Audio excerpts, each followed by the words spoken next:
Ladies and gentlemen, now hosting the RizzoCast, put your hands together for Steven Rissotto!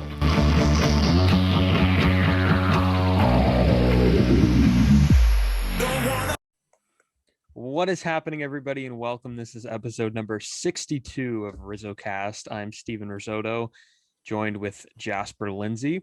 And today we are joined by Shea Hillenbrand, played parts of 7 years at the big league level, two-time All-Star infielder, played with the Red Sox, D-backs, Blue Jays, Giants, Angels, and Dodgers. And Shea, just real quick, I saw a note on Twitter that there's been a few guys that have homered for the Dodgers and Angels in the same season, and Albert Pujols joins you on that list of three. So it's Tim Wallach, you, and Albert Pujols. So that's cool, man. I didn't know that. That's pretty cool. There you go. So Albert joined you on that list. So you guys are on a. So I guess there's where you could put your name with Albert Pujols. I mean, that's pretty cool. Yeah, I came up with him. I actually played with him played against him in the Arizona Fall League. So yeah. Yeah, and it's amazing that he's still going.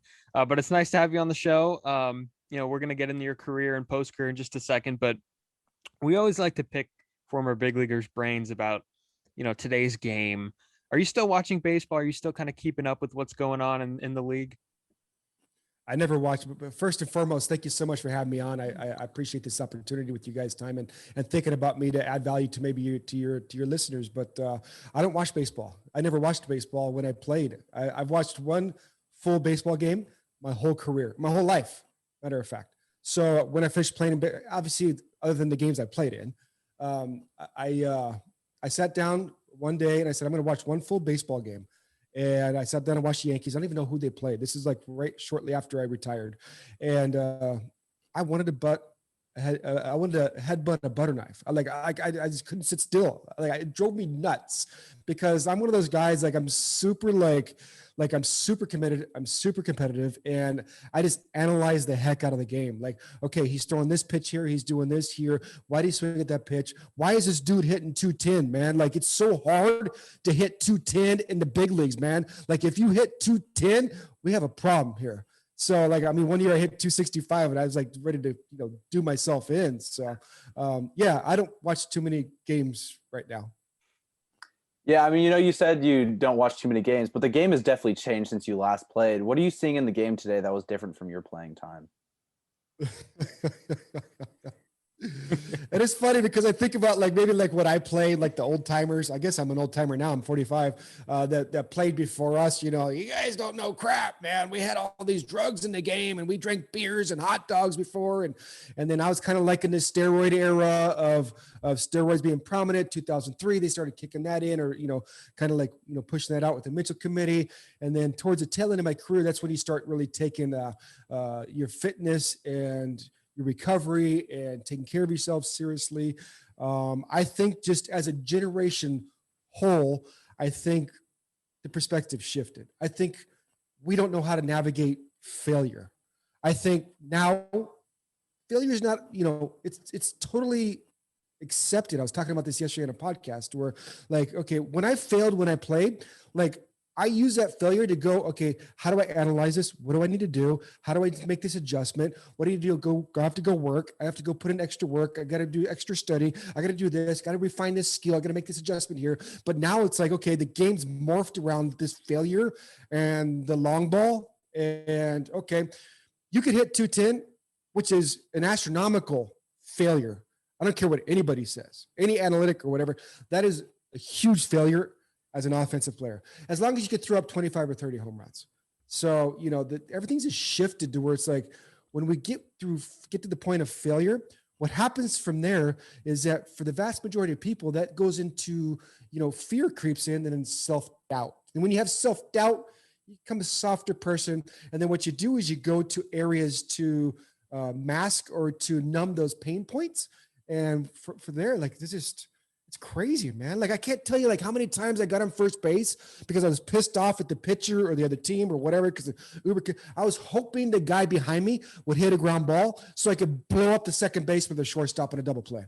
Like I would just barely touch the bag with my hand, and I do everything I can just to blow up Alfonso Soriano or blow up Jeter because they're the Yankees or whatever. Nothing out of disrespect for them, but this is like that's how we played the game. And then busting around third base, dude. I wanted to put my face to the chest, protector of a catcher if he's blocking the plate, because I know that if he gets there before me, he's going to try to blow me up. You know what I mean? If I'm coming home against Veritek or someone like that, like it's just like no holds barred. But now it's just like you can't even do anything.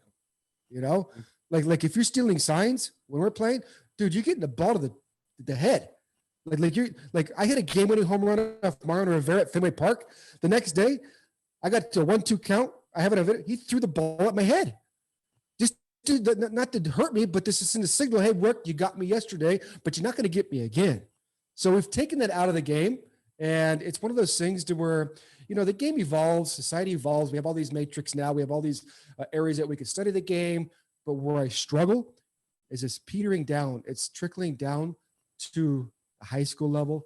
It's trickling down to the youth level. And we have these coaches that are trying to emulate what these guys are doing in the big leagues with launch angle. How do we have mechanics with the swing? All that stuff. And it's just ruining kids. Kids are not having success at all.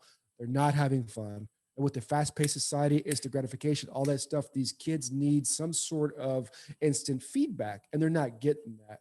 So I think the coaches are ruining the game. Wow. Yeah, that's some, and I guess the league office, because they, you can't slide in the second base hard anymore. So that's definitely it definitely calls on them too, or the blame should fall on them for the game maybe not being the same. But would you? It's protecting assets, right? Like we're huge assets. Guys are making a ton of money now. LaTroy Hawkins put a post today to where in 2019 there was a bunch of pitchers that were going to free agency. The free agent market was a plethora of pitchers. What did they do? They juiced the ball. Then you got Alfonso, whatever, the first baseman for the Mets, hitting 52 home runs as a rookie. Mm-hmm. Like that's asinine. That's like steroid era numbers. And then last year, kind of like a mediocre season with the limited games. And then this year, like a lot of shortstop, a lot of offensive players are going into free agency. What are they doing now? They're taking the juice out of the ball. So the league is running it. It's a huge monopoly, right? This is $1 billion corporation, and it happens to be an entertainment. And that's all we are. I don't care what anybody says. We're entertainers at the end of the day. All we're doing is entertaining people. So it's $1 billion corporation, and MLB is running it just like every other $1 billion corporation, around the world. That's just how they do it. So you mentioned that you got thrown at the head after hitting the homer off Rivera. Nowadays, I mean, we see the bat flips. Are you into that stuff? Are you into all the celebrations, or would you, what are your thoughts on kind of the celebrations in today's game? Yeah, I remember playing first base in Toronto, and Manny came around. He was, it was Manny and Ortiz, Big Papi. I mean, I just played with the dudes the year before. Like we were so close, and I remember Manny pimping a ball, like barely running. He was running first. And I was just screaming at him, dude. I was like, dude, freaking run, dude. Like, what the hell are you doing, man? But Manny's in his own world, So we got to understand this, like there's a dichotomy of regions. There's the Latin America, you have Asian America, you have North Americans, all these different people that bring the way they play the game to Major League Baseball. So from my experience, because in the clubhouse, I hung out with the black guys and I hung out with the Latin guys. So I got really close with these guys, and they say, "Shea, we celebrate because we're so happy. We're celebrating like this is like my turn, like a quote unquote, like the baseball gods. Like we're celebrating, like we're so appreciative. That's why we're doing that stuff, because that's how we play the game with where we're from." So I have a baseball academy in Mexico. It's south of where I live in Arizona, and it's about an hour south of the border in Puerto Penasco, Mexico. They have a professional team there too. They do the same thing there. Like they have cheerleaders, they have the bands, they have the bongos, they have all this stuff. Like they're celebrating something because they live life a different way. So when you're in these islands, they're living in a third world country. So the way they celebrate, they do that. Like it's, man, these people grew up with like living in huts, some of these guys, and like dad's working in factories, mom's working on carts in the streets. And like they come from a place of like such a different experience of life to where they don't give a crap what you say. Then you have the Americans, especially the white guys, are like, dude, this guy's disrespecting the game. Well, is he? Or is he celebrating the game because he appreciates what he's doing? I always said, you know, if you're going to celebrate, you're going to pimp or whatever it is, you better back it up because the game will kill you. This game will tear you apart, chew you up and spit you out. And we play 162 over 6 months. You're playing every single night. So when I hit a game-winning home run off Mariano Rivera in April in 2002, I hit a game winner in the 8th inning. Manny was on second, into the net, and I couldn't celebrate. I couldn't celebrate because I knew the next day I had to go back out and do it again. But most importantly, I couldn't celebrate because I was playing that pain-driven game that so many of these athletes do, so many Major League Baseball players do, is because we attach our identity to what we do. This game demands so much of us as players, and we have the organizations, and we have the game, and we have the MLB. Like, they're playing with our dream. I've been wanting to do this since 3, 4, 5, 6 years old. I had a baseball in one hand, glove in the other hand, pursuing that dream, just like you guys did when you were a kid. So I just happened to be so lucky, stars aligned, did a lot of hard work with the opportunities I got. And then, man, I'm there. But where I struggle with is that 87% of Major League Baseball players, this is swept under the rug. And this is where I want to share my voice for Major League Baseball players or minor league baseball players. 87% of Major League Baseball players, when they're done, they lose all their money, they get divorced, and they have a chemical dependency. So what are we talking about? What are we talking about right now? We have to work on the player. We have to work on the person behind the player, because we have no idea who we are outside of what we do. So it's very toxic. So we're actually just trying to survive while we're out there. You guys don't see it.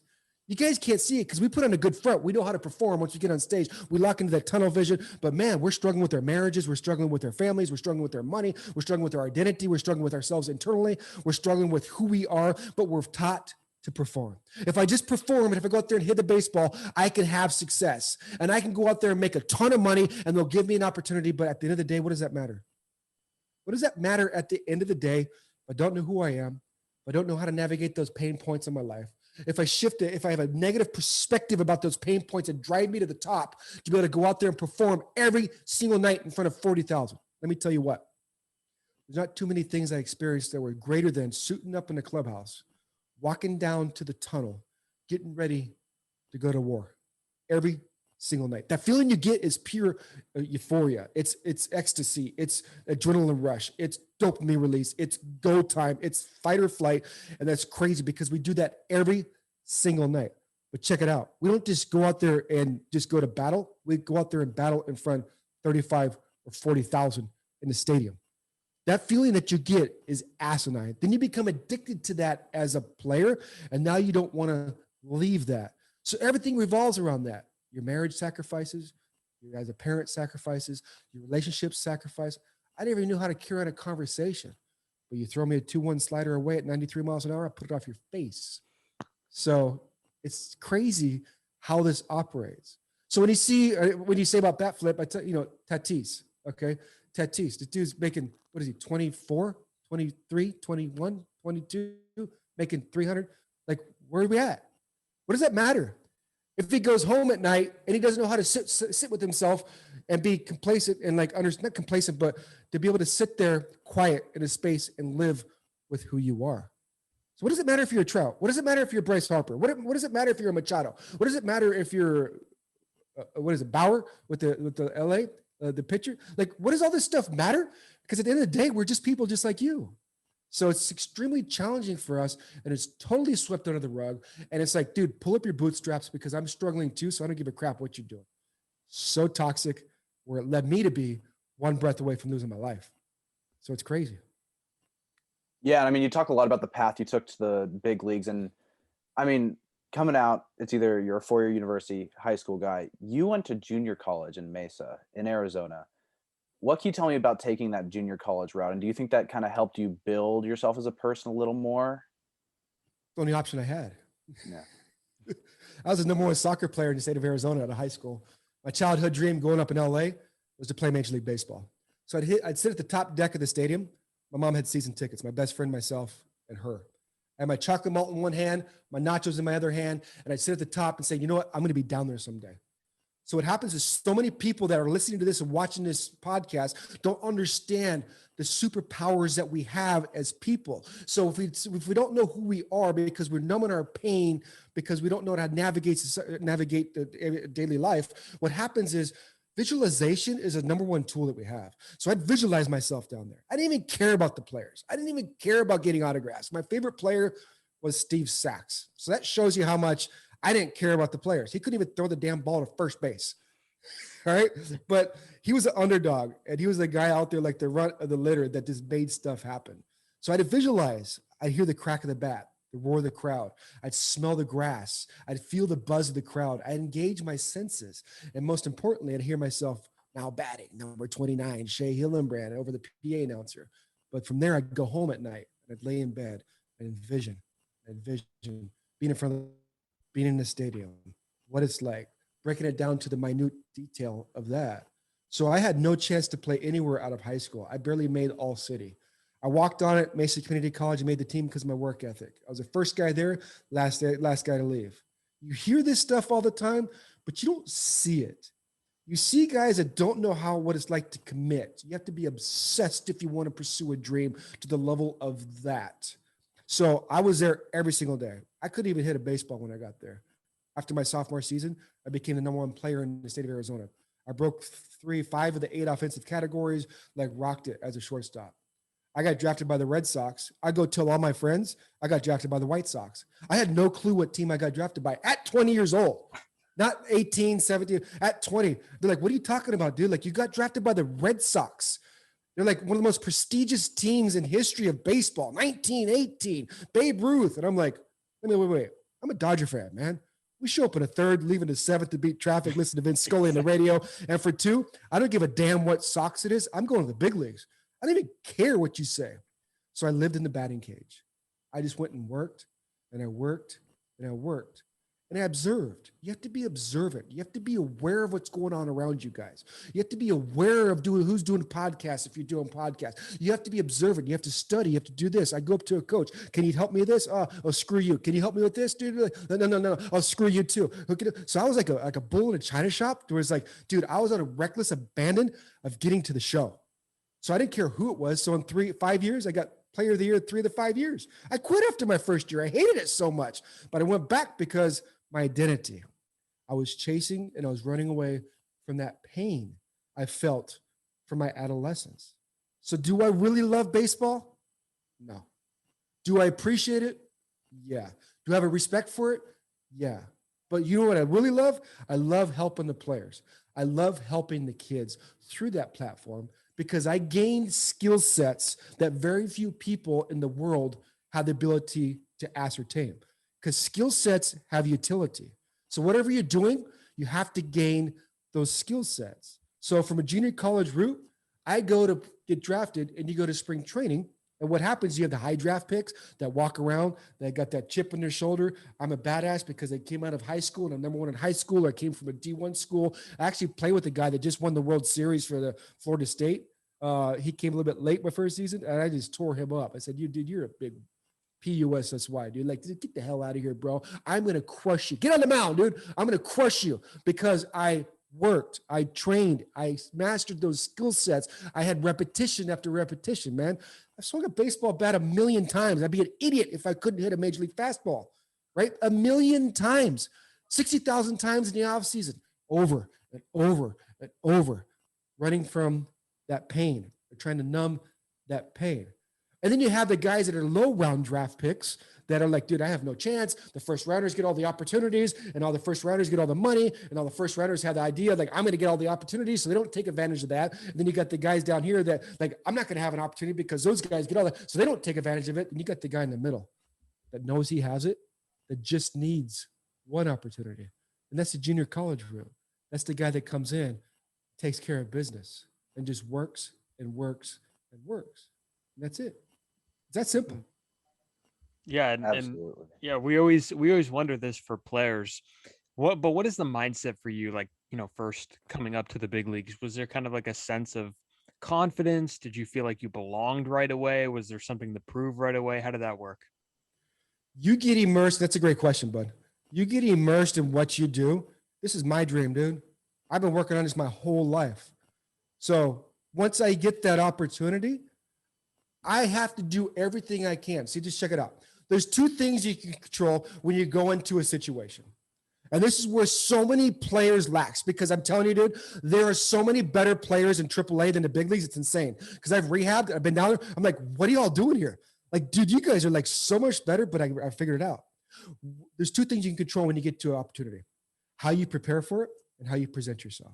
How you prepare for it, what are you focusing on? How are you ingraining information? How are you mastering the skill set to gain utility? You want me to play third base? I'm going to go master third base. You want to play left field? I'm going to go master left field. You want to play first base? I'll go, oh, catch? Never caught before. I'll go to Australia, but I'm going to catch better than any fool around, and because I'm going to learn, right? And I'm going to get in that cage, and I'm going to hit. And I'm going to hit. I'm not changing my swing. I'm not going to a launch angle. I'm not reconforming my whole swing like they're trying to do now, which is ruining the game. What I'm doing is I'm refining it. I'm trying to make a 1/100th or 1/1000th% adjustment with the swing that I have. My swing from Little League to two-time All-Star in the big leagues never changed, ever. It's just a matter of understanding how to do it. That's how you have success in the long run. So what happens is you have to prepare yourself for that opportunity and how you present yourself. What do you focus on? So when in the batter's box, there's two things I focus on. When do I start? Read the pitch. When do I start? Read the pitch. When I read the pitch, bam, my intuition is going to kick in because I put the countless hours in the cage. So many of these guys that are playing, they go into the cage and just go through the motions. I'm not going to hit off the tee. That's the best training tool you could have. Have a 4-step focus on off the tee. Location where I'm going to hit it, focus on the ball. Start my swing, achieve my load, and then feel the movement. Where am I going to hit it? Look at the ball. Achieve my load, feel it. Where am I going to hit it? Look at the ball. Achieve my load, feel it, feel it, feel it. And if I hit the ball up there, if I don't want to hit it up there, don't feel that again. It's a feel. So you're ingraining that into your file cabinet, your nervous system. And then once you identify, read that pitch in the game, it just goes into your nervous system and pulls out that swing. Bat! Here goes another one. Bat! Here goes another one. Boom! Here goes another one. You keep pitching me inside, I got to make contact here. You keep pitch me away, here, up, here. But guys don't work. You have to work with intention. You have to be intentional when you work. Yeah, so take me to 2003. You're traded back to Arizona. What was it like coming home and playing for your home state at the highest level you can? Divorced. I felt like I got divorced. I felt like I wasn't wanted. I felt like I was all Boston. I came up through the Red Sox. Boston's a blue-collar town. Boston is red-nosed fans, like, dude, in your face, like, let's go, dude. We have so much passion for you guys. We want you to win so bad because this is what we do. It's 6 states. It's a nation. And at that point in time, at my third year, just came off an all-star year, starting at third base, the all-star game. I was hitting 7th in the lineup, and I was leading the team in RBIs. May 29th, not even 2 months into the season, I had 49 RBIs. Manny Ramirez had 47. I was leading the team in just bam, bam. And I was like, dude, this is like all I know, right? It's the only organization I've been with, but it's a very special organization. And when I got on the plane to go from Boston to Toronto to play the Blue Jays with the team, Johnny Damon comes up to my seat. He's like, dude, we just traded you to Arizona. And I was like, what? So I was the first guy Theo Epstein ever traded. I sat in his hotel room. He was 28 years old, and I think I was 30, 20, I don't know, same age. And I just wanted to rip his head off not because of him. Had zero to do with him. Had everything to do with that pain that was driving me, that pain of experiences with my father. So when I got traded, I felt like I wasn't wanted. When I got traded, I felt like I wasn't good enough for that team. I didn't understand. I wasn't in the position to be able to comprehend what the game was like, what the business is like. So when I got traded, I felt like the biggest piece of crap. My career was over after that. After my third season, it was over. I was slated to be $100 million player, 330 or at least 300, 30 home runs, 100 RBIs. That's me. I could have done it. I knew it inside. That's irrelevant. It's just what I know. I couldn't do it because that story I told myself. I'm not lovable. I'm not good enough. My dad doesn't love me from experiences. This is what's relatable to everybody. So it's super bittersweet. Coming to Arizona, I'm at home. I'm here. I went to high school here, went to junior college here. It's cool to be here. There's so many perks of playing at home, but it's Arizona. Like 9th inning, Matt Mantire, closers on the mound. Like we're closing out the game. If you do this in Boston, the stadium's going to collapse. It's like crazy. I'm there, not a peep, 42,000 people. in between pitches, the crowd goes crazy. I thought somebody was running on the field. I thought it was a streaker on the field because ninth inning, you do that in New York or Boston, that's a streaker. I'm looking around, no one. Baxter, the mascot, is doing backflips in the stands. The fans were looking at the mascot. And it's just like, really, dude? Like, this is like crazy, man. So my road in my career was all revolving around that pain. It was all revolving around escaping that pain. I felt like Michael Jackson, and I'm very sensitive when I say that because I can relate to what he went through because he had so many internal struggles. He had an internal zoo that he was incarcerated in. And it's funny because he had a zoo and I had a zoo that his childhood was taken from him, from his environment. My childhood was taken from me because of the way I perceived my environment, not my environment, the way I perceived my environment. And I created the stories in my head with the perspective of the pain I experienced. So I felt like Michael Jackson. The only place I felt at home was in the batting cage or on the field in the batter's box. That's it. Everywhere else, I hated it. Other than the 1st and the 15th. That's when we got paid. Yeah, and Michael Jackson probably only felt home on the stage. So that's all it was. Yeah. That's how it was with him. And it's sad, you know, and if you peel away the layers of the onion, and you could see why people do the thing they do. So I'm fascinated with that, guys. I'm fascinated with what causes people or what drives people to make the decisions they make and take the actions they take, right? Because we all do it, regardless if we're in the spotlight or regardless if we're just an average Joe every single day. What is it? It's those pain points. It's the perspective we form. And then we're not able to tap into that power that we have. Yeah, 100%. And I'm sure the thing that you get asked about most is, you know, the incidents in Toronto and, you know, maybe not feeling as respected as you thought you should have been. And there's the incident with John Gibbons. And, you know, I'm sure that, I mean, I don't know, I can't speak for you, but do you look back at those incidents now and go, God, what was I thinking? Or is there some maybe a deeper reflection on what happened down there in Toronto? When I left the game, I hated myself. I hated everything about me. I had a ton of money to where I could mask it. So I could do whatever I want. And that's the scary part of it is. When I left the game, I always tried to justify the actions that I took because I was experiencing pain. I was experiencing pain in my free agent year, actions after action after action. But John Gibbons just had to be on the receiving end of that, which was completely 100%, and to my teammates and to the coaching staff and to the fans and to everything, unfair, uncalled for, and extremely disrespectful. But check this out. To put it in perspective, that's what I was able to do. So now I look back, I understand 100% why I took the actions I took and made the decisions I made. On Canada Day, not many people know this. We're wearing Canadian jerseys. I get taken out of the game late in the game, and I am livid. I am experiencing so much pain, but I'm making so much money and I'm performing so well, like crazy. I go in the clubhouse, I go to the training room, I grab scissors that you cut tape off, and I'm cutting up the Canadian jersey piece by piece. Not this like carving this thing up, like taking out my anger, taking out my frustration on this jersey. That's ego. That's pride, trying to cover up that pain. It's ridiculous. It's stupid. So for me, I tried to run from that. I tried to justify that, and I tried to prove to so many people that I wasn't that person, because I'm not that person. This is the person I am when I figured out who I am. So that passion that I have now that you're seeing is being fueled by love and excitement. But before, I was feeling pain, and that pain was horrible. There was only one thing I was scared of my whole career. Not many people understand this. One thing I was scared of: not hitting a 101-mile-an-hour fastball from Verlander, not going out there every single night in front of 45,000 people, not worrying about my job and performing and getting. Dude, I hated defense, dude. I hated when ground balls were hit at me. I hated it. I sucked. I had no clue how to field a ground ball, and I was a 2-time All-Star third baseman. That's why it's how you work and how you prepare yourself. There's only one thing I was scared of, and that was myself. I was always scared of what I was capable of doing. So I'd retract. I was this raging lion inside this incarcerated zoo inside of my mind and my inner being that when let loose, those instincts kick in and I will kill you. Meaning that those instincts, like the lion, to where it's like, if I perceived you as a prey and I'm a predator, I'm going to do everything I can to let you know that I am going to take advantage of this situation.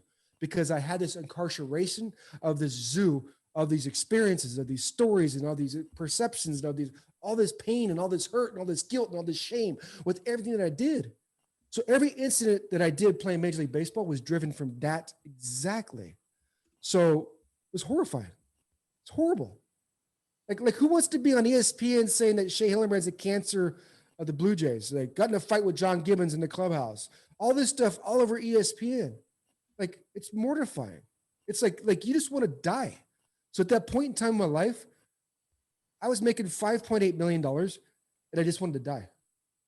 Matter of fact, the year before I make the All-Star team for the Blue Jays, I was set to go home for the 3 days. I wanted to fly home in my private jet and spend time just to escape the pain, because that pain was attached to the game.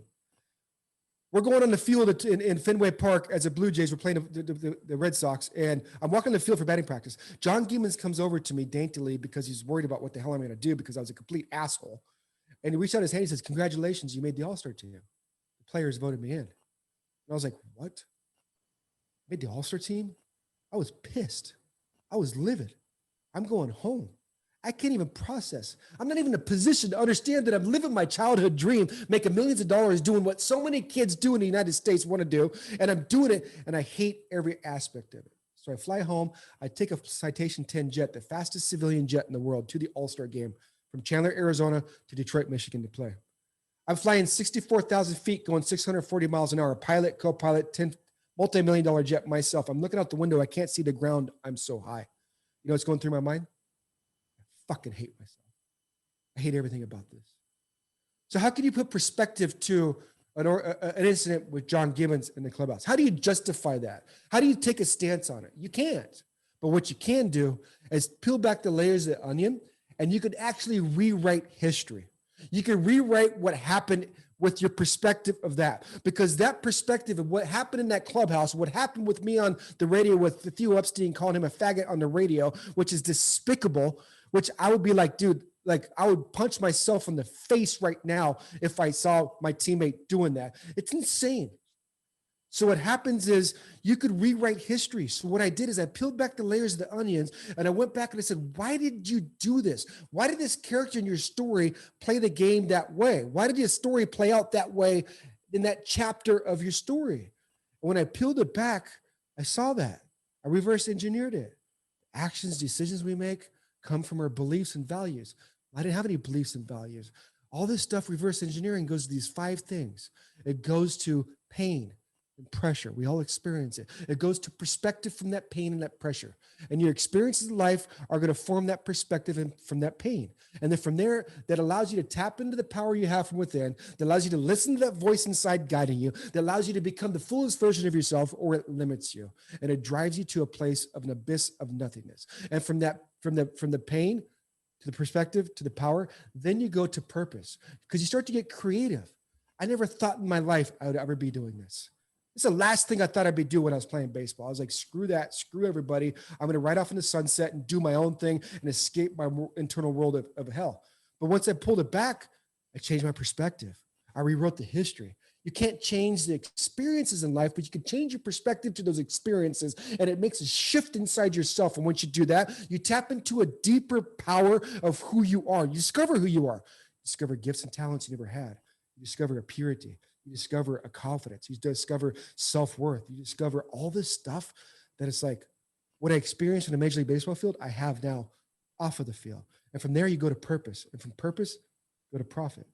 But what happens is so many people go to the bookends. They go from pain. I'm experiencing all this pain. If I just prove it, because I don't have any self-worth, so any self-understanding, like I'm a piece of crap, I'm not as good as others. They go to the pain they're experiencing that, and they go, if I just get that money, if I just make this money, if I just do this podcast, if I just have this success, all that will go away. That will solve my problems. Yes, that will.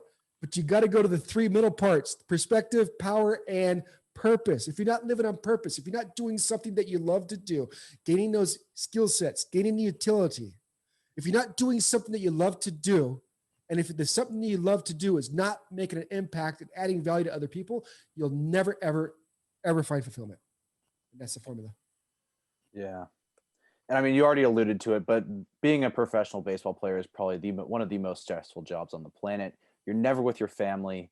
You're constantly on the road, and it's mentally, it just destroys you. And in your case, there were some extra uncomfortable situations that added to that. But how hard is it to be a Major League Baseball player? It's all perspective, right? I mean, how hard is it to stand up and do public speaking? That's the number one fear for so many people. Like, it's just like, oh my gosh, never, ever, ever, ever, ever am I going to stand up and give a speech or talk to people. That's the number one fear. But if you just take a little step, if you just do practice, if you just do practice, if you just do practice, the stress that comes along with it starts to fall off.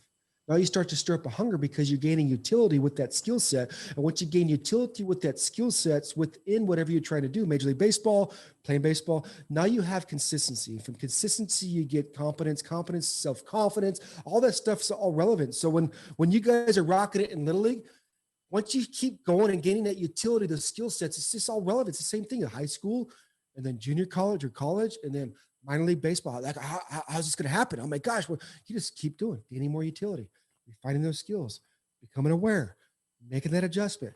All of a sudden, it's like, how am I playing the big leagues? It's the last shot. You got one shot.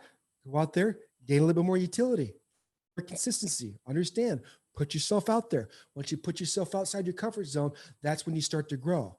Once you get that fear and don't allow that fear come into self-doubt, from there, now you build a self-confidence around that. Now you know how to navigate that failure, that setback, that knockdown, all that. So hitting a fastball in the major leagues, it's easy. 40,000, it's easy. Once you're focused on what you're doing and controlling the stuff that you can control, everything else is irrelevant. I can't control if they're going to play me. I can't control if they're going to, but damn, once I get that opportunity, I'm going to prove to you and force you to play me. Does that make sense? Yeah. Yeah, 100%. And, we mentioned off the air that, the two of us are from San Francisco and we're living here in the Bay Area. And you actually had a stint with the Giants. And I know there's a lot of Giants fans that are listening. How was your tenure in San Francisco? What was it like playing for the Giants? Because I know there's been people frustrated playing with the Giants during that specific time span because it was, the world revolved around one person, and that was How Barry could it not? Bonds. He's the best player ever to play the game. Yeah. How could it not?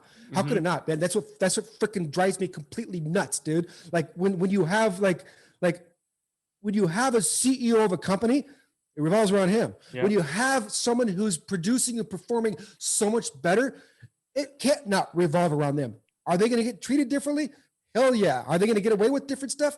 Hell yeah. Are they going to be able to back it up? Yes, because they could do something that you can't do. And that's what drives me nuts in the clubhouse. There's no chemistry in a clubhouse. I don't care what anybody says. There's no team players. It's nonsense. It's garbage. It's ludicrous. So them saying it's nonsense. So what did I do? Barry's got the ghetto. He's got the side of the clubhouse. 5 lockers. Yeah. Barry's over there by himself in the ghetto. I had a decision to make. I'm new with the club. It's late July, I think. I don't know. August, I don't know. And I went over. No one's allowed over there. I went over and sat down right next to him. I said, dude, I respect you. You're the best player to ever play the game, in my opinion. I ain't stroking you off. If you think I'm stroking you off, just look at ESPN. I'm telling you the damn truth. I just got in trouble on ESPN for telling the truth. So I'm not stroking you. What I'm doing is I'm letting you know that I respect you, and I want you to teach me everything you know about hitting a baseball. He's like, man, I like you, man. You're my wigger, man. I'm like, let me put one thing straight, Barry, between you and me. Let's put something straight. You don't know nothing about a ghetto. You grew up in a clubhouse. Your dad's Bobby Bonds. Your godfather's Willie Mays. You went to Arizona State. They called the coach at Arizona State and told him, don't even talk to him about hitting because we will pull him from the school. You grew up in a clubhouse. You live in a house in Beverly Park. The poor people live in Beverly Hills. He lives in Beverly Park with Eddie Murphy, Reba McEntire, all these famous people. And like, don't tell me you ghetto. So let's talk real talk, bro. He's like, dude, and that dude in 3 months taught me more. He was speaking Chinese, but he broke it down to a level that's absolutely asinine, like scientific physics of how he functioned and operates. Then Willie Mays was in the clubhouse. And then Willie McCovey was in the clubhouse. And then Orlando Cepeda was in the clubhouse. Nobody went up to those guys. And I went in there, hey, sir, how you doing? Man, this is awesome. Can you teach me? How about this? How about that? It's perspective. It's perspective. Did Barry act a certain way? Yes. Did Barry have to deal with Barry? Who's Barry? Did Barry have to deal with his father and godfather dealing with racism in the game and being exposed to that? And Barry's different. So why would Barry get treated like somebody else? Like, holy smokes, who hits 74 bombs in one season? Dude's never been caught for steroids. He's never been caught for anything. We forget that. Whether he's done stuff or not, that's irrelevant. He's a human being, and he's an amazing guy. And I got to know him on a deeper level. And like, I'm getting emotional right now because this stuff happens time and time and time again. I can't tell you how guys talk to him in the clubhouse. I can't tell you like the incident of what happened when he got in a fight with Jeff Kent in a dugout in San Diego. I can't, if I told you what happened, transpired from there, it would change your perspective. It would change a fan's perspective. That dude put 3 million fans in his seats for 13 years for Peter McGowan. And when Barry left, they took everything down from Barry because they couldn't handle him. Why couldn't they handle him? Because Barry operated in a different universe. You want to talk about Tiger Woods? You want to talk about Kobe Bryant? You want to talk about LeBron James? Barry's better than all of them. But he didn't get no respect because he spoke his mind. He didn't fit in. He wasn't a part of the players union. I'm not going to let the players union because it's a great business decision. Is that good with your coworkers? Probably not with the relationship, but he's not there to go out there and have a good relationship with his coworkers. He's going there to win a damn game. What are you doing in the World Series against the Angels? Everybody forgets. The ball he hit off Percival, like ridiculous. Like nobody sees that because they see someone speaking their mind. When you see someone speaking their mind, which is the truth that doesn't go against you, that doesn't go with you, you know what happens? Now you treat it like a cancer. That dude's the cancer. No. He ain't the cancer. Y'all are the cancer. But y'all are covering up the cancer because everybody's doing the same thing over here. He's just calling you out. That's just how it is. It's crazy what happens inside those walls of the clubhouse and on that field. I was in Barry Bonds' batting. We hit in the same batting group. He's 42 years old. And what this guy did, I can't explain it. I don't even care about baseball. My opinion, best player ever. Just mic drop, turn it off, whatever. Don't even talk about nobody else. Insane. Good dude, but you got to give him a chance to pull back those layers of the onion because he's got pain points there. He's got stuff that he went through. He's got stuff that he's going through now. How is he not in the Hall of Fame? When guys are in the Hall of Fame that did the same things that he did, but didn't get caught. He didn't get caught. They didn't get caught. They're in the Hall of Fame. I know exactly what these guys do. And there it is. So what is it? It's politics. If you don't play the game within the game, you're going to be an outcast. Absolutely. And I mean, I think it seems like MLB more than anywhere has their own kind of set of rules and how you have to carry yourself, how you have to act.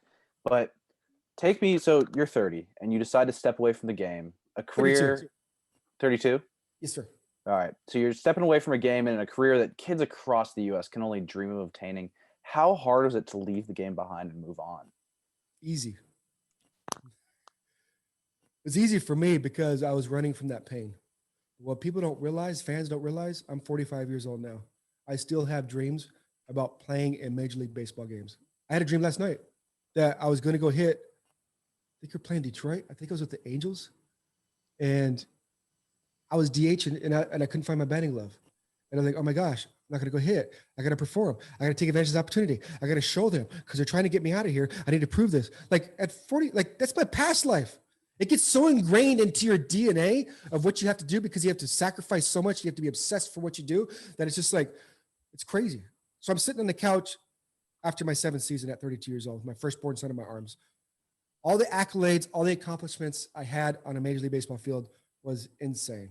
3 home runs in 1 game, all that, whatever. It was cool. I did a lot. I always wanted to be a dad, just like so many other men out there. And I was having a father-son moment. And I was just looking in my son's eyes. I have 3 adopted children. I was so blessed to be able to have God choose us to be his father, or his parents, me to be his father. I'm looking into his eyes, and I see nothing but a pure, abundant joy and a bright future. And I was just trying to connect with that love I have for him. I so deeply love my son. And I couldn't connect to it. All I can connect to is that pain, that guilt, that shame. And so many of us experience that at the Major League level. We're not going to show it to you because we perceive it as a sign of weakness. If we allow you to see something, you're going to use that against me to get me out of here. 22,000 people all time in 100 years to play that. I can't show anything. I got to put up walls. I got to disconnect. Uber unhealthy. It's crazy. It's so toxic. I'm sitting there. I'm numb to everything and everybody around me. Right there with my son in my arms in the prime of my career. I quit. I walked away. Made the biggest decision of my life. I walked away. I left. I didn't talk to my wife. I didn't talk to my advisor. I didn't talk to my parents. I didn't talk to my agent. Nobody. I'm done. Signs to deliver. See you guys later. I left $50 million of potential earnings on the table, and I convinced myself to come home to be a father to my 3 beautiful children and to pursue my second dream of owning a zoo. Everything would be great. And it was. What happens? Pain comes with you. Perspective comes with you. Once that money starts dwindling away, once that fame and that glory and that status are removed from you, now you're left with you. And what are you? I was just a bag of nothingness, trapped inside of a zoo, incarcerated like that lion, just docile, just surviving. So I went from living to merely surviving. So I attached so much pain to baseball that it was easy to leave. But that's all I knew. And I didn't realize my identity was attached to it. And once I was away from that, it was extremely difficult to function in the real world without that identity of, oh my gosh, Shea Hillenbrand, you play for the whatever. Yeah. And I mean, in interviews, you talk so much about purpose and self-realization, and baseball not necessarily fulfilling that purpose. What advice do you have for people who are at a similar crossroads when it comes to kind of numbing their internal pain and trying to figure out who they are as people? If you numb your pain, you don't understand who you are. If you numb your pain with whatever that is, when I say numb the pain, I'm talking about food. That's the number one thing that people numb the pain with. Get all this processed food, get all this crap. And all these big companies are leveraging the pain points and the weaknesses of our society. And dude, I'm just going to go through a drive-through. So when I left baseball, when I lost my farm, when I lost everything, like when I met my wife, I was fat, bald, and homeless. Like I was fat as heck. What I did is I'd blast Adderall to numb the pain, and then I'd take Red Bulls, and then I go through the drive-through to keep trying to get those dopamine hits, the instant gratification to numb that pain, to escape from it. So it's drugs, alcohol, sex, pornography, gambling, food. Then you got Netflix, and you got social media. Then you have Amazon. All these things are right at our fingertips, and we're all of us in society are using this to numb that pain, to escape and to run away from that pain. And nothing. You'll never achieve anything. So what happens is you lower yourself into complacency and mediocrity, and you get shackled into the status quo that society has created. So now you have other people telling you what to do. So now when we have a pandemic, people just go ape shit, freak out, nonsense. Not to take anything lightly, because I respect it, its seriousness, but so is hitting a 100-mile-an-hour fastball. I know it's not life or death, do that, but it's like, okay. And then you have the politics. Now you have Trump in this and Biden this, and like it's nuts. And then you have the racial tension, which is totally understandable, but it's just the way that it's handled. It's all disarray. Why? Because everybody's running from that pain. Everybody's running from that pressure. Everybody's trying to numb that. And it's at our fingertips right now. All of it. Anything that we could do to escape. So what happens, you have to be aware. The first step is you have to have awareness. Where's my pain points? What am I doing? Where am I at? Am I on track? Am I cheating on my girlfriend? Am I cheating on my wife or my spouse or my partner? Am I doing this promiscuous stuff? Am I like talking behind people's back? What am I doing? Where am I right now? Where was I? I was at a place of disparity. I was a scared little boy. I was hurt. I had pain, disgust. I hated myself. So how could I like anybody else? I can't love anybody else. I can't do anything else. If I'm doing that, all I'm trying to do is feel that pain inside. So you have to have awareness. And the second step is people are aware of where they are, but they don't accept it. You have to accept it. You have to own it, dude. You know what? I'm a piece of crap right now. I'm in a spot right now to where I'm just struggling. I'm in a spot right now where I'm going down the wrong path. I'm in a spot right now. I'm thinking of a major leaguer that's like, I'm making so much money. I have so much fame. I'm treated like a god. Like I'm telling you, man, I walk on the street and it's like, you're God. I'm telling you, like you go into a restaurant, you're a God. You step on an airplane, you're a God. You got women all over you, you have people all over you, you have kids like, oh my gosh, you're the best thing ever. And inside, they can't see that pain. They can't see that deep, deep pain, feeling that pain-driven game. And what I'm doing is like I'm one breath away from making a decision of cheating on my wife. I'm one breath away of making a decision to go to this drink, go to this drug, go to this stuff, the massive stuff as a Major League Baseball player. I'm one breath away. And when I do that, I ruin my life. I ruin my marriage. I ruin everything. Now I'm down this abyss of nothingness, leading me to nowhere. And what do? Is I attach my identity to baseball because I have no idea who I am. I've sold my soul to the game. The third step is after we accept it, we have to take action. So many people are like, man, with my health, like I need to lose 40 pounds. So I'm going to eat broccoli and chicken. I ain't going to work. I'm going to just drink water. Well, that ain't going to work if you're slamming big gulps or if you're slamming soda or energy drinks. That's not going to work. You know what? Like I need to start watching my sleep. I need to get if you used to get 2 hours of sleep, you're not going to get 8 hours of sleep, right? You got to be careful. So what happens is you got to practice it. You got to go to step 1. Everybody wants to go to step 8 because you see everybody else having success with step 8. If you guys are serious about this podcast, take exercise, practice. What do I do next? I watch the feedback on this. Okay. And I analyze the feedback. What could I have done? Did I direct the conversation where to go? Did I let the guest do this? Can I add music here? What can I do with my backdrop? What can I do with this? When I started off with my backdrop, it was crap. People thought I was outside. So what is the things that we could do? You got to practice it one step at a time. When we do that, we gain momentum. And when you gain momentum, you progress. And that's where you find happiness, is when we progress. When you become stagnant in your relationship, when you become stagnant in your job, when you become stagnant with your personal self, you die. I died. I was succeeding on top of the world, having major success at my profession, and I was making massive amounts, tens of millions of dollars. But I was dead on the inside. I was stagnant. It's not sustainable. So at the end of the day, nothing matters. So you got to have awareness. You got to accept it. You got to own it. You got to take action. And the fourth step is you have to have accountability. So many people are like, oh, I have to have accountability partner. Well, a lot of times accountability partners don't care. You have to have accountability with yourself. When you don't do what you do, you have to keep yourself accountable. Because in order to have self-confidence and have self-worth and have self-esteem, you have to have credibility with yourself. What does credibility with yourself mean? Credibility with yourself means you have to keep the promises to yourself. If you say you're going to get up at a certain time tomorrow, get up. And if you don't, punish yourself. Come on, dude, let's go. We got to do this. But if you do, on the flip coin, you have to reward yourself. Good job. Let's go. Right on. Let's do this. Celebrate this win. Keep those promises to yourself. Get credibility with yourself. And you have to do it there and prove it to yourself. With myself, playing Major League Baseball, I didn't prove anything to myself. I would have tapped into Hall of Fame numbers if I focused on myself and proved it to myself. But I was trying to prove it to everybody else, to try to get accepted, to try to get approval, to try to show everybody that I was good enough to belong. And look where it led me. Yeah, and I'm fascinated by the zoo. I told someone that, I was interviewing you, we were interviewing you, and mentioned that you had a zoo, and they said, "Oh, you're interviewing Matt Damon," because of the movie. But it's fascinating. And where did the kind of the fascination of animals start with? Where was, how did you gain that comfort with animals? Where did that start? Yeah, I always loved animals. I was always felt like I had a connection with animals. Like Steve, I don't know if you guys remember Steve Irwin, the crocodile hunter. You guys might be too young, but that was me. Like it's crazy. I felt like I had a different connection. I feel like I could understand them because there's no backstabbing. There's no BS involved. There's no gray area with an animal. I had a 9-foot dromedary camel, and I had to put him outside for the birthday parties. He couldn't stay inside the stall because the kids feed the animals. And like he'd bite their fingers. So it's like, James, you got to go outside, dude. Check this out. If James didn't want to go outside, he'd do 2 things. And I knew it. Simple. He wouldn't go out and talk crap behind my back to the zonkey. Oh, did you see what Shea did? He doesn't think I'm good enough for this now. The camel would do 2 things. He'd either try to bite me or try to kick me.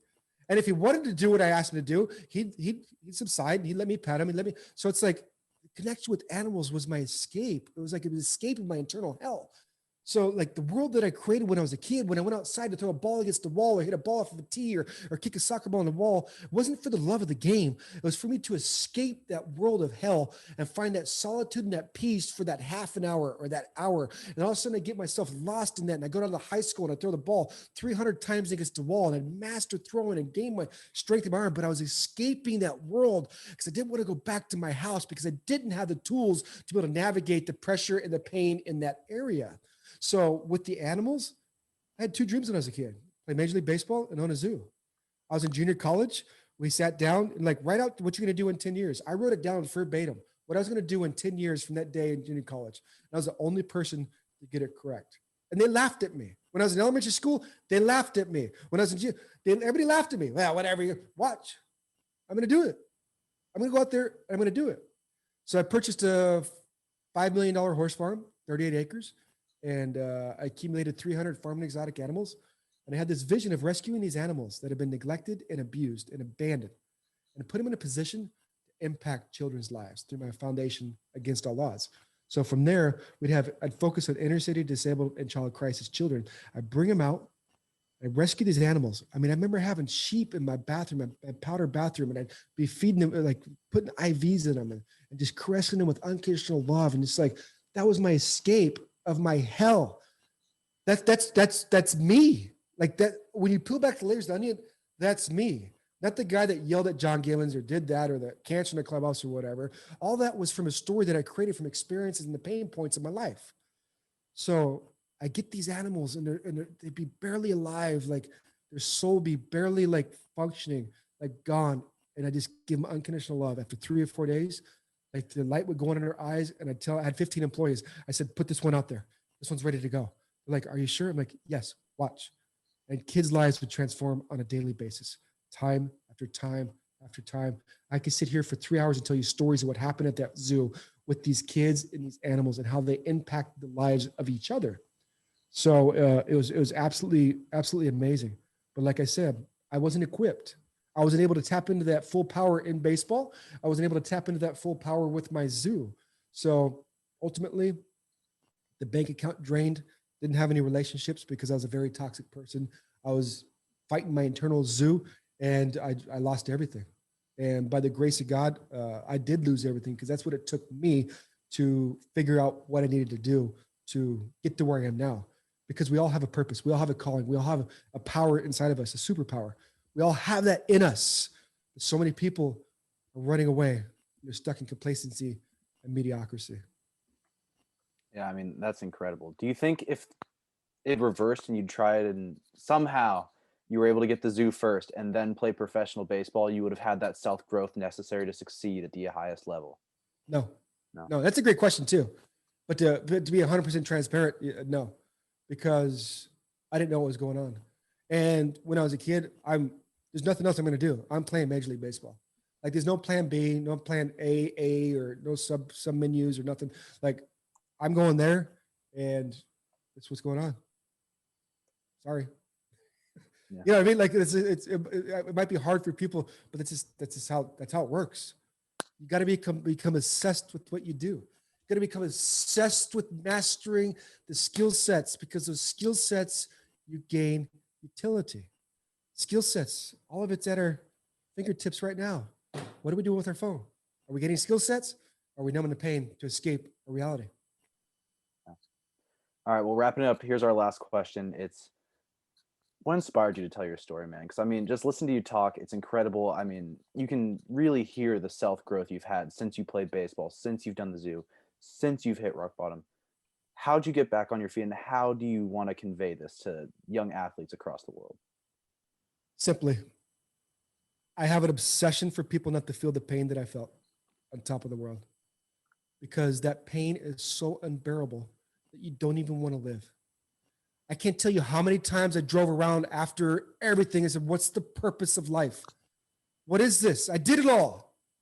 I did the American dream. I did exactly what society told me I need to do, but society doesn't tell you that you have to work on yourself and to find fulfillment with whatever you do, because everybody's calling and everybody's purpose has a different value add to society. It could be a cook. It could be a housekeeper. I was just down in Mexico, and the housekeeper there, she said, and she's Mexican, and she said her childhood dream was to take care of old people. So that's it. Do everything you can to gain the utility skill sets to step in that valley, because that's where you find fulfillment. So what it is that what drives me is like, I was walking in my petting zoo when I was losing everything. And I had an audible voice go over into my head. Not many people know this. And the voice said, use your voice to help people find their voice. And it stopped me in my tracks. I'm not here to debate where that voice came from in my head. I'm not here to debate how it came about. but it was there. So if we sit still long enough, that voice will guide us. There's a voice inside there that will guide each and every one of us if we are aware of that voice. But we're so running from that voice. We're so running from that pain that voice becomes dim. That voice becomes so whisperesque. And eventually, that voice doesn't talk to us. But as I was losing everything, and I was just like, what am I going to do? You have nothing. And the voice said, use your voice to help other people find your voice. It stopped me. My answer to that was, I don't even have my voice. How could I use that to help other people? But I listened to that voice and I kept it into my heart, into my soul, and into my spirit. And what's crazy is I didn't know what was going to transpire over the next 4 years of my life at that day and moment in time. So over the next 4 years, that's what my life raveled out of control. That's when I was so far gone that I found myself on the floor of a van. And on the floor of the van by myself, lying motionless after overdosing on drugs and alcohol, the only thing that can keep me going was use your voice. Not my kids, not my parents. And it's sad to say, as a father who loves his kids, I couldn't even think about my children to get me going through another day. It's sad. It's disgusting. But what kept me going through those times as I was clinging onto my last breath and my soul's leaving the top of my head was that you got to use your voice. But I was so tired of fighting that pain-driven game that I let go. I don't know if I died or if I fell asleep. But by the grace of God, the next day, the sun peered through the front windshield. 7 years ago, I was living in a van. I was scrounging up change out of the cup holder just to feed my kids Little Caesars pizza. While my kids are going to school, telling their friends that my dad played for the Diamondbacks. Try living with that. Try taking that gut punch. Where do you go? Because the ego's gone at that time. The ego just covers that up. The ego's like filling in those cracks in your foundation, just a quick fix. But when that ego runs out because that pain becomes so severe, what I held on to that next day when I woke up and I had an aha moment, I didn't have any side effects, no stomach ache, no nausea, no nothing, no headache. I should have had either two options. I should have either been dead or in the hospital. The concoction of pills I took and alcohol I drank the night before. I wasn't a drug addict. I wasn't an alcoholic. I was simply trying to escape that pain because I wasn't equipped. I've put everybody out of my life because nobody understands what I'm going through. You guys don't get it. I'm a Major League Baseball player. That's what we think. But is that reality? It's not reality because we all go through the same stuff. It doesn't matter if you're on top, in the middle, or on the bottom. So I sat there, and over the next 7 years after that day in the van, I went on a mission. I went on a mission to figure out my voice. That's where my clothing company came from, 2V's Apparel, Voice to the Voiceless. There's a deep meaning behind that because so many of us don't have our voice, but when we discover that voice, we need to use that voice to impact the world because you're not going to get a better feeling. So that's what's driving me, and that's what drove me. Do I need to do this? No. Do I need to work? No.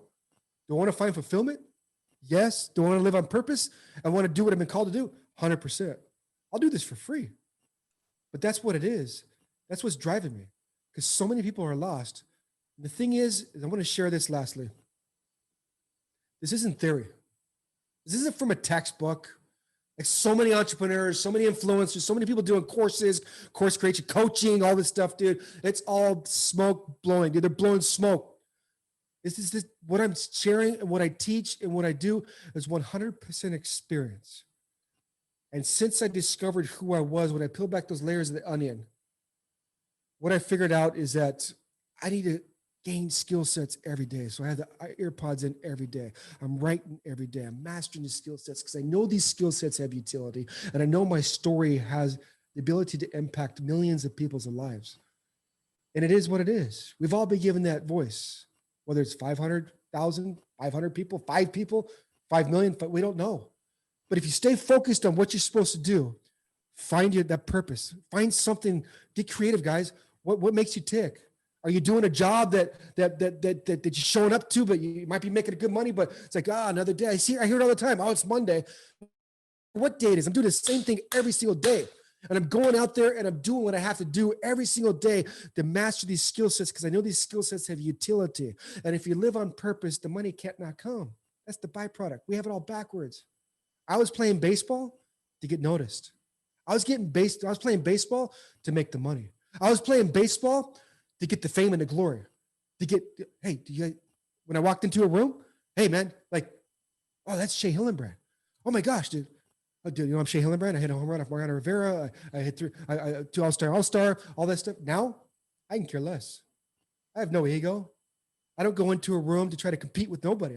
Nobody can compete with me, because I found out where I'm supposed to be. And where I'm supposed to be is going to touch so many people's, my voice is going to touch so many people that nobody else can touch. So when I walk into a room, I don't have any competition. I look into the room as collaboration. And when you do that, you step into a power that's so deep that it doesn't matter. So at the end of the story, if I die tonight, I'm good. I found it. I found what I've searched for my whole life. Everything I searched for with the zoo and for the playing baseball and the fame and the glory, none of that did it. I found the fulfillment because I discovered those pain points. I discovered the perspective. I discovered the stories that go on in my head, tell me that I'm not good enough and I'm not lovable and my dad doesn't love me. I discovered those things and I busted through those limited beliefs in that BS to be able to change that perspective, to be able to rewrite history. And I tapped into a power that I've always tried to tap into, that I knew I had in me playing Major League Baseball. That's why I didn't have Hall of Fame numbers. That's why I didn't play the 10, 12 years. That's why I didn't make the $100 million. And I'm cool with that. I want to make more money now. There you go. Well, I appreciate the collaboration on this podcast, Shea. Your story is definitely an awesome one. And I really appreciate you joining the show. Absolutely. I'm super honored, guys, and I appreciate it. Anything I can do for you guys, please don't hesitate to ask. Awesome. You guys can follow Shea on Twitter at Shea_Hillenbrand. That's HILLENBRAND. And there's a documentary out that is actually Emmy Award winning. And it is part of the show Success in Your City. And it's the identity, the Shea Hillenbrand story. So some good stuff there. So go check that out as well. And you can follow the podcast, of course, on Instagram and Twitter at RizzoCast. So go check us out there. Thank you guys for listening and enjoy the rest of your day.